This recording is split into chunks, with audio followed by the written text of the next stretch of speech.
Bismillah ar-Rahman ar-Rahim. Alhamdulillahi Rabbil Alameen. Wassalatu wassalamu ala ashraf al-anbiya wal mursaleen wa ala alihi wa sahbihi ajma'een. Amma ba'd. Fa'udhu billahi minash shaitanir rajim. Bismillah ar-Rahman ar-Rahim. Innama yakhsha Allah min ibadihi al-ulama. Sadaqallahu al-azim.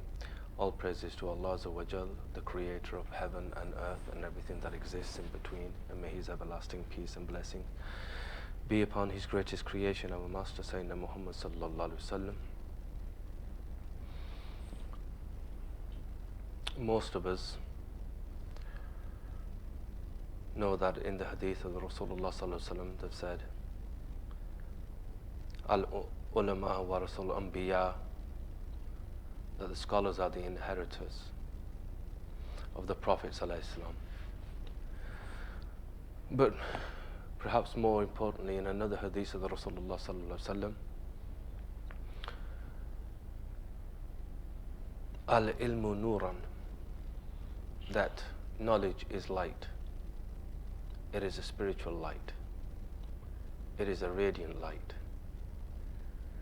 It is a light that it penetrates into the heart of a mu'min, of a believer. So many times this ayah is recited in front of the ulama, إِنَّمَا يَخْشَى اللَّهَ مِنْ عِبَادِهِ الْعُلَمَاءِ, that verily those who are the most fearing of Allah Azza wa Jal amongst His servants are the ulama, are the righteous scholars. And normally then the bayan goes on, and usually the khatib then talks about the fear of Allah Azza wa Jal. But today what I'm going to speak about is not the fear of Allah Azza wa Jal, but I want to talk about min ibadihil ulama, that it means from the ibad, from the servants of Allah Azza wa Jal will come forth those ulama who will then be fearful of Allah Azza wa Jal. So the real purpose of studying the deen in a madrasa or daraloom or in Islamic classes or the zaviyas is to become an abid, is to become a sincere servant and a slave of Allah Azza wa Jal.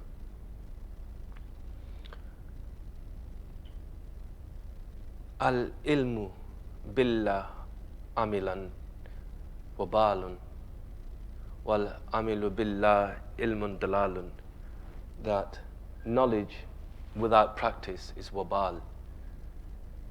It's a travesty. So many people learn, but they don't act upon it, and there's no practice upon that knowledge, and that really is a travesty. People learn the deen, religious knowledge, and then all they do is then argue and debate, and just to show that they do know. Imam Ghazali Rahmatullah Alayhi says that any knowledge that you learn that is not acted upon takes you further away from Allah Azza wa Jal and not closer. So knowledge and without action is a travesty. And having practice without knowledge is dalal. It's misguidance. It leads you astray. So then you've got on the opposite side, you've got people who are very sincere and eager, want to do things, but because they don't have the knowledge, then they do the wrong things. And then they fall into misguidance because they didn't have the knowledge. So what we really need to do is ask yourselves, am I being an abid? Now what does it mean to be an abid? Allah Azza wa Jal says in the Quran, وَمَا خَلَقْتُ الْجِنَّ وَالْإِنسَ إِلَّا لِيَعْبُدُونَ, that He did not create jinn or humanity except that they worship Him. And now this is the purpose of our life. But it doesn't mean, that you sit in the masjid 24/7, even though you was created for worship. But that's not what it means. It doesn't mean that you sit in the masjid 24/7 doing Allah, Allah, just worshipping Allah. It means that you have to look at yourself and view yourself as an abad, as a slave of Allah 24 hours a day. That's what it means. You have to carry yourself with humility. You have to carry yourself with the humility of being a slave, a servant of Allah. Walk like a slave. Talk like a slave. Act like a slave. Think like a slave. Hold yourself as a slave. View yourself as a slave and a servant of Allah. And this is what's known as ubudiyya, servanthood. You are a slave of Allah. But we tend to think with kings, we have so much arrogance and pride. Get into that frame of mind that I am a servant of Allah. Get into that character. Even actors who play that particular role, they're playing a role of a king or a prime minister or whatever, acting, if they get into that character. You are a slave, that is your reality. And you should walk like a slave. You should talk like a slave. You should eat like a slave. You should interact like a slave. Your mentality that should be like a slave.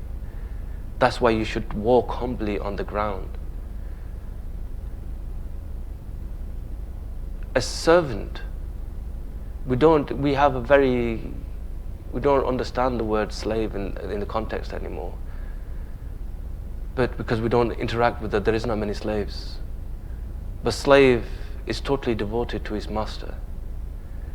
You should have no expectations of no one, absolutely no one, other than Allah Azza wa Jal. As a slave, you should do everything for the pleasure of Allah Azza wa Jal. You've heard the hadith, every person that you interact with, in reality you're interacting with Allah Azza wa Jal. The hadith of the hadith Qudsi of Allah Azza wa Jal, where it says, I was sick and you didn't visit me, I was thirsty and you didn't feed me, I was hungry and you didn't feed me. And a person will say, Ya Allah, you are pure from these things. And Allah Azza wa Jal says, well, if you had fed the hungry, you would have found me there. If you gave water to thirsty, you would have found me there. If you'd visited the sick, you would have found me there. So everything that you do, you are dealing with Allah Azza wa Jal. And then when you are dealing with Allah Azza wa Jal, then you are the servant of Allah Azza wa Jal. And then you should act accordingly, like a servant. And you should expect no reward, because your reward lies with Allah Azza wa Jal. Imam Ghazali Rahmatullahi Alayhi, in his book Ihya Ulumuddin, The Revival of the Sacred Sciences, on the chapter of Muhabba, the right, there is no greater love for Allah Azza wa Jal. There is no greater rank of love for Allah Azza wa Jal than ubudiyya. The greatest love you can give to Allah Azza wa Jal is to be His perfect slave and servant. And this is also one of the greatest sunnah of the Rasulullah sallallahu alaihi wasallam. And this is why, and when we sit in tashahhud in salah, we say, Ashhadu anna Muhammadan abduhu rasuluh. That we testify that the beloved Messenger sallallahu alaihi wasallam is the abid, first and foremost. That he is the servant of Allah Azza wa Jal, and he is the messenger of Allah Azza wa Jal. So as all of you know, none of us can aspire to the Risalah, that is ended. But all of us should aspire to be an abid, the way the Rasulullah sallallahu alaihi wasallam showed us how he was an abid, and we should follow that sunnah. But how many of us, make the dua like the Rasulullah sallallahu alaihi wasallam? How many of us trying to read the salah like the Rasulullah sallallahu alaihi wasallam taught us how to read the salah? To make the dua the way they made that dua, the way they made the dua. So the purpose of knowledge is to get amal, get practice on that, to do the deed, to follow. Once there was a Shaykh, a Buzurg, a wali of Allah Azza wa Jal, and he was sat in front of his students, and he asked them, can you tell me what ilm is? What is the definition of knowledge? So one student replied, Marifa, to know. Another one replied, to assess, to ascertain. And one replied, to understand. But the Wali Allah, the Shaykh, he just sat there and listened quietly, and they were all getting it wrong. So they realized they didn't know. So they said, Hazrat Sahib, please you tell us what is the definition. And it's a standard through which all students of knowledge should check themselves. And it's a standard through which all teachers of knowledge should check themselves as well. And they said, knowledge is that light that when it enters the light of the believer, it demands that it be practiced upon. So knowledge is a light that when it enters into the light of the moment, because a moment, a believer, he already has nur. But knowledge is that nur, that when it enters into the nur of the believer, that it demands, that knowledge then demands to be practiced upon. That is the definition of thing. When you know something, it's like when you're in the state of impurity. You know that you're in the state of impurity. You know you have to have that ghusl to make yourself pure again. While you're in that state, you feel uneasy. You have this bejani, you feel dirty. You don't think, you can't, that knowledge inside you demands that you do something about it. And all those people that are unaware, they're quite happily walking about in that state. But because that knowledge is entered into you. So knowledge, when it enters into you, that light, it demands that it be practiced upon.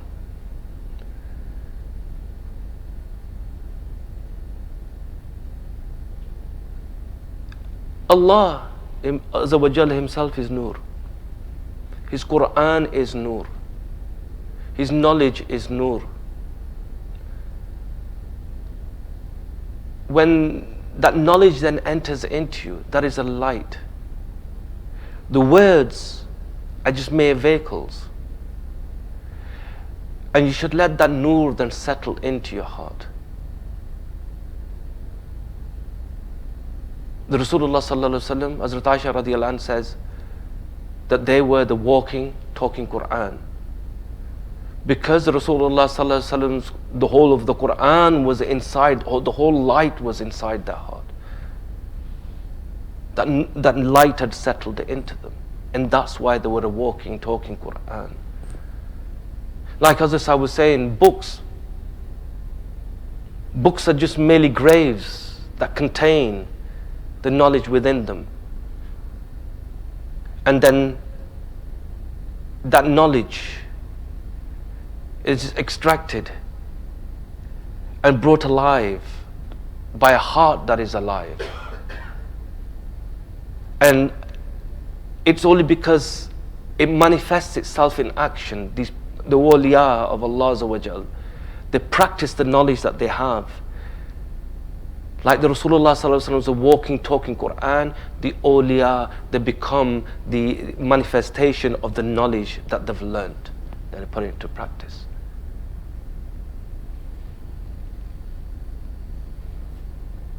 So knowledge is not just information that you get from books. There's one thing called ma'lumat, information. And there is one thing called ilm. A person gets lots of information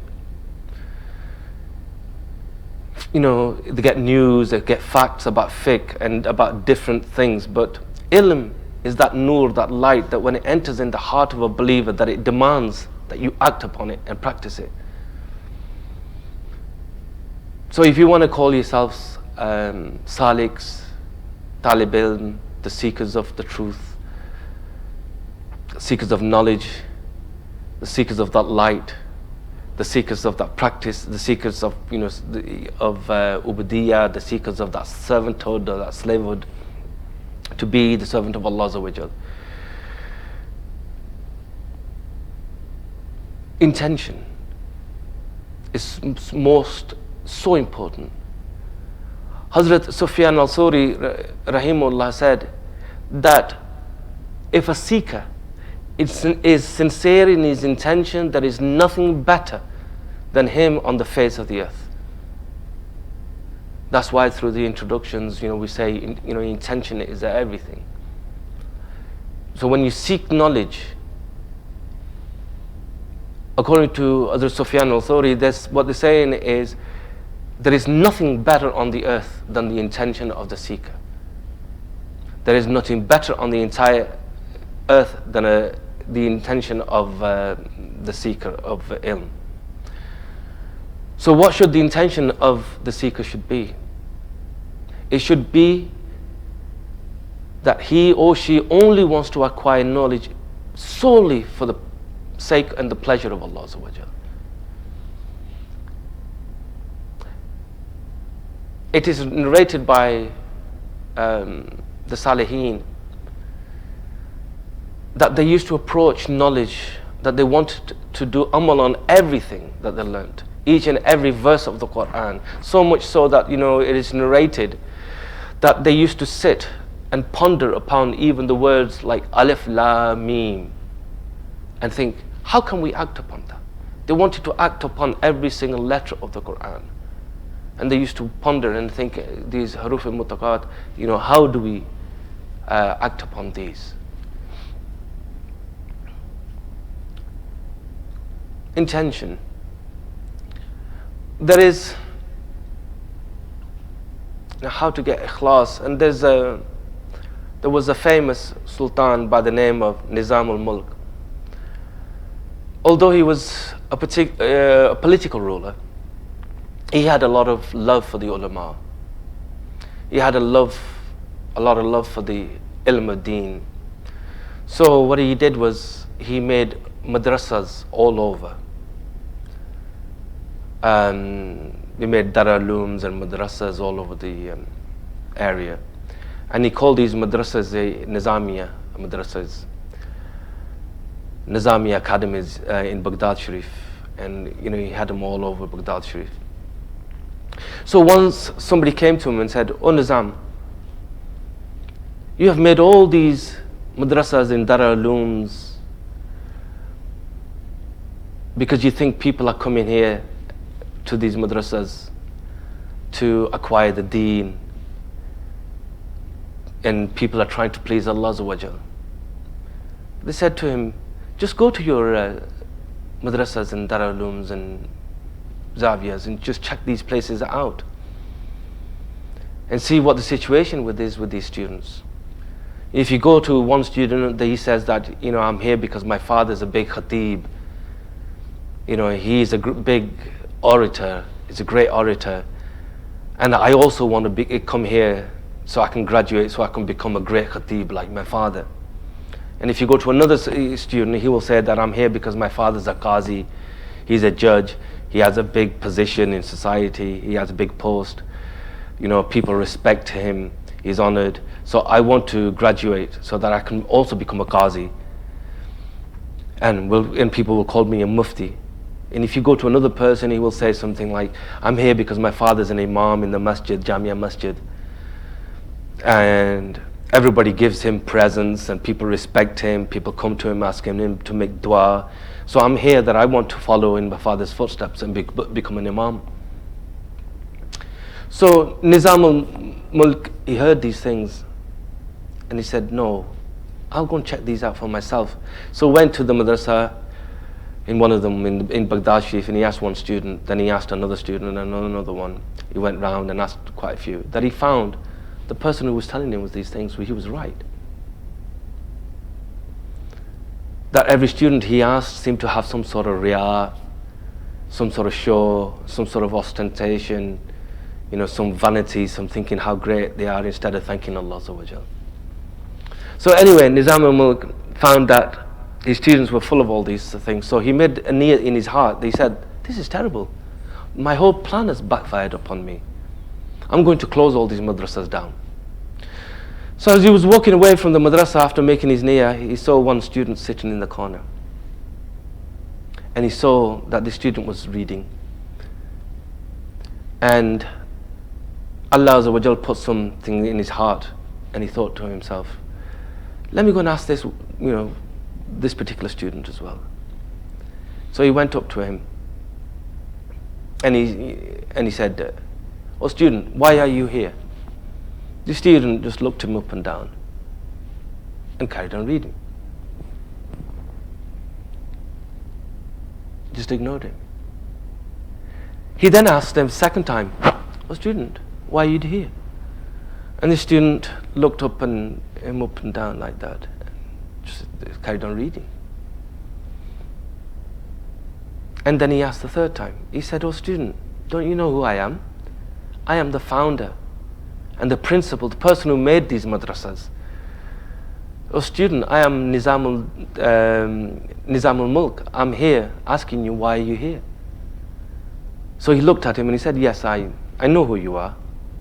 I now realize that you won't let me be, so let me answer your question. I'm only here because I realize that I need to live a life that is pleasing to Allah Azza wa Jal. And I don't have that knowledge. I don't know how to live such a life. So I've come here because the knowledge of how to please Allah Azza wa Jal is in these books. So that's why I'm here, to study. So if you would be so kind, please don't disturb me, because I'm busy trying to acquire that knowledge. So when Nizam al-Mulk saw that there was at least one student who was still so sincere, he changed his niyyah in his heart and he said, no, I will keep these madrasas open. And that student later on became to be known as the famous Imam Ghazali rahimahullah. That one student. So that was the most famous professors of Nizami Academy in Baghdad Sharif, because then Imam Ghazali rahimahullah became the principal themselves of the university there. So our niyyah, our intention in studying should only be to seek the pleasure of Allah Azza wa Jal. From the moment we enter into the zaviyas, the moment we sit in a study circle, the moment we open up a book, the moment we enter, our niyyah should be nothing other than to acquire this knowledge purely for the sake of Allah Azza wa Jal.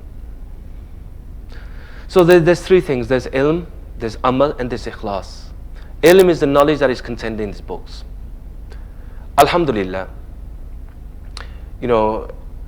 everybody that comes here, comes to the Zaviyas, they have a good intention to learn what pleases Allah Azza wa Jal and to practice on that and to act upon the knowledge that they get. And ikhlas means sincerity, that you do everything for the pleasure of Allah Azza wa Jal. And amal means to practice on that. So how do you get these things then? How do you get the knowledge, and how do you get to practice it then?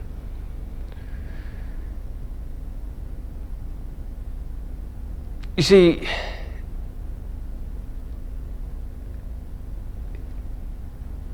what you should do is you should analyze yourself, and you should look at your sheikh, your teacher. How did they acquire it? And they got it from their sheikh, and they got it from their sheikh, and that's where the chain comes. But you have to even look before that. The predecessors, the grand sheikhs, how did they get it? How the Aima got it. how did they, they get the ilm, and then how did they do amal upon that themselves? And the way they used to make themselves do the amal was that they learnt another science, and that is called the science of tazkiyah, the science of purification. Hazrat Sufyan al-Thawri rahimahullah used to keep the company of Abu Hashim Sufi radiallahu anhu. And what they used to do, it is narrated from them, they said if it wasn't for Abu Hashim Sufi rahimahullah, Sufyan al-Thawri would not have learned the details of Riya. To do something for display, showing off, they wouldn't have been taught how to avoid Riya or to learn about Riya. Imam Abu Hanifa rahimahullah, there's a famous saying by them. They say that if it wasn't for 2 years, if it was not for 2 years, Numan would have been destroyed. Numan was the real name of Imam Abu Hanifa rahimahullah. And they said if it wasn't for 2 years, they would have been totally destroyed. And they said, which 2 years? And they said for the 2 years that they sat and learned the purification of the heart and soul from the company of Imam Jafri Sadiq rahimahullah. They learned that science from them in 2 years. And they said I would have been totally destroyed had I not learned that science of purification. And they learnt it from Imam Jafri Sadiq rahimahullah. Imam Ahmad bin Hanbal rahimahullah used to keep the company of Bashir Hafi rahimahullah. One of his students asked him, "Oh Imam Ahmed, you are such a big scholar. You know so much. Why do you go and sit at the feet of the Sufi Bashir Hafi? Why do you sit with them? You're such a big scholar yourself." And they said, "Oh my students, I am an alim of bi kitabillah." Okay? And he is an alim, he is an alim billah. That I know the books of Allah, I know the book of Allah, but he knows Allah. Right? He has the marifah, the deep understanding and understanding of Allah Azza wa Jal, and therefore I sit at his feet. Now these are the stories of some of the early generations. Imam Abu Hanifa amongst the Tabi'een, Imam al-Thawri amongst the Tabi'een, Imam Ahmad bin Hanbal amongst the Tabi'een, and these are the Aimah, these are our predecessors. So they learned the science of tazkiyah. And this is what we should do. We should learn it, and then we should get the knowledge to settle it into our hearts, right? And let that nur settle, and let it then grow and act upon it. We come and we sit and we listen and we listen and we listen and we don't act. And it doesn't really benefit you. In fact, if anything, it takes you further away from Allah Azza wa Jal. And all of you know that the Sahaba, they learned the tazkiyah from the very first Muzakki, which was the Rasulullah Sallallahu Alaihi Wasallam. And it's also mentioned in the Quran, يَتْلُو عَلَيْهِمْ آيَاتِهِ وَيُزَكِّيهِمْ وَيُعَلَّمُهُ الْكِتَابِ وَالْحِكْمَةِ. Right? That the Rasulullah Sallallahu Alaihi Wasallam, one of their functions was to teach tazkiyah to the Sahaba Karam.